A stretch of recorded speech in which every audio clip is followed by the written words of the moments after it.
Hi, everybody. Go figure, I'm late to my first scheduled live stream. This is actually the first one that I've put a time on, and I'm late. But I do have a good excuse, and it's because I was hanging out with digital nomad friends here in Sofia, Bulgaria. So that's what we're going to talk about today, how to meet people and how to make friends as a digital nomad while you're traveling around the world, working from your laptop. And well, by coincidence, that's what this channel is about.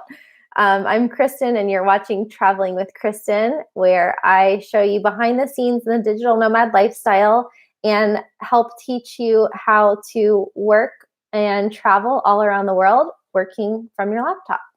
So I don't know if anyone's here today. Hello? Is anyone here yet? It's Saturday. We'll just get right into it. This is day number 12 of 90 live streams in a row. So we'll have 90 chances to teach you something new about the location-independent digital nomad lifestyle. And so, yeah, let's just talk about meeting people. Sorry, there's a light right here. Hold on, scoot over. Block that. Hope that's not distracting. This is not optimum lighting. I wish I had one this way, but it's just an Airbnb. So a $17 a night Airbnb, I might add, which I will link the other video to for the Airbnb tour. But yeah, so let's talk about this.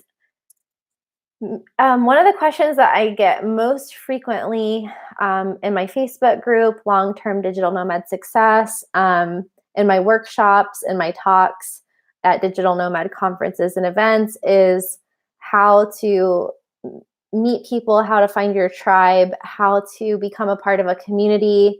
This is something that is quite intimidating for people because, like, when you're in your comfort zone in the place where you grew up or where you went to school or where you go to work, you already have a network of people. But when you take all of that away, when you take away your friends and your family that you've had your whole life, your workplace, and your home country, then what do you do? So I've put together a few tips of how I've met a lot of digital nomads, and hopefully it can help you guys too. So full disclosure, even though I've been a digital nomad or an expat or location independent or self-employed in some way, shape, or form since 2005, I only learned the term digital nomad in 2013.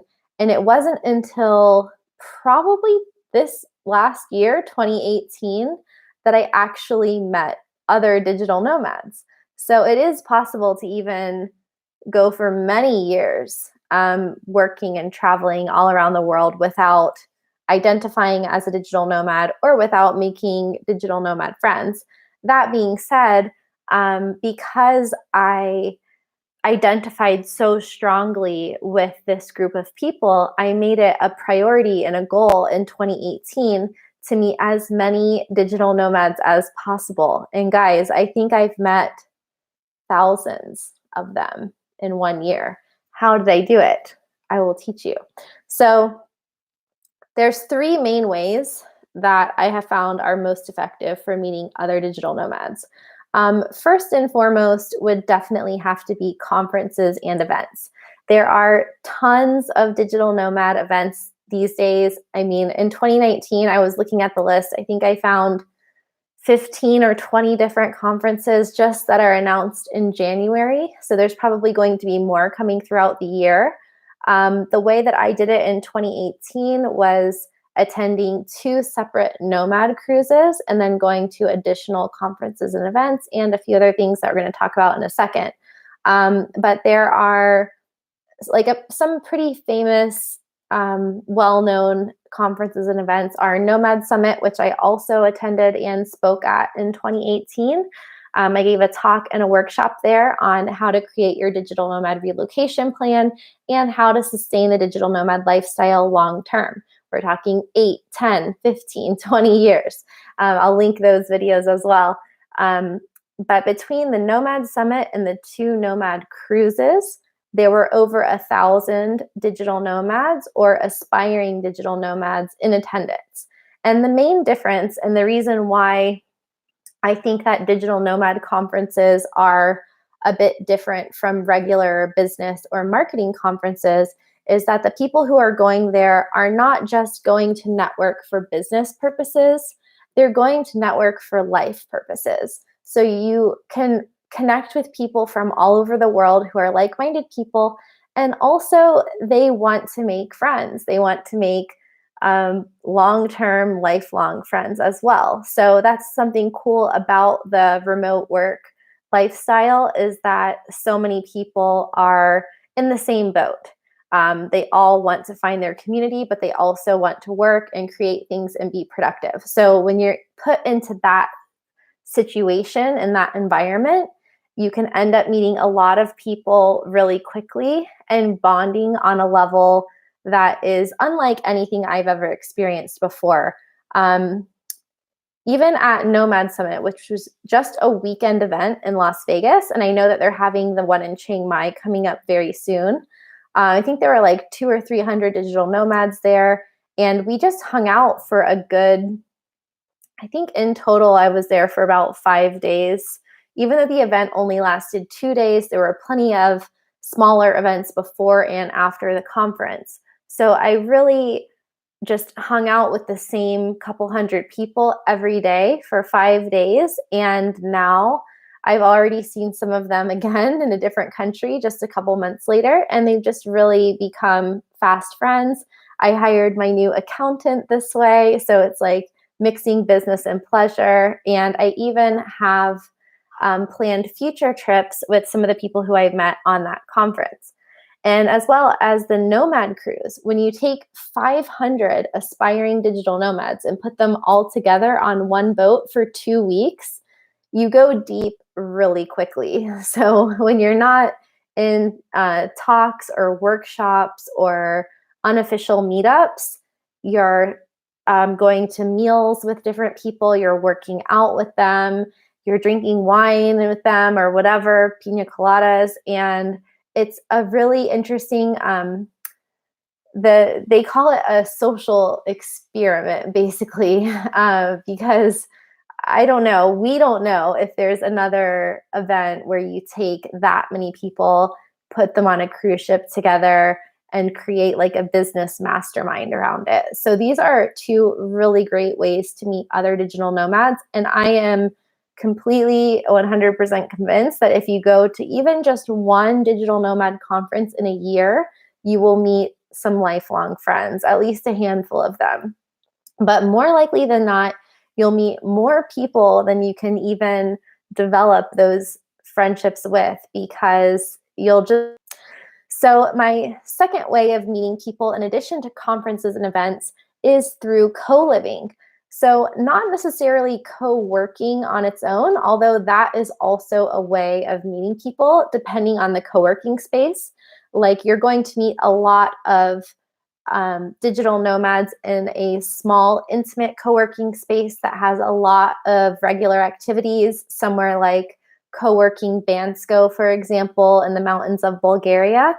You're going to meet a lot more digital nomads in an environment like that, where they're having barbecues and game nights and going to the hot springs and things like that, versus if you go to a WeWork in New York City or London or Amsterdam, where you have people divided into different floors, and some of them are nomadic, some of them are entrepreneurs, some of them are just working with regular local companies. It's a lot harder to make friends in that environment, where even though there's a lot of people, and I've even worked in WeWorks that have 24 floors of startups and entrepreneurs, but everyone's quite segregated in a traditional office environment. So it's a lot harder to meet people compared to in a smaller, more casual environment of a local co-working space, for example.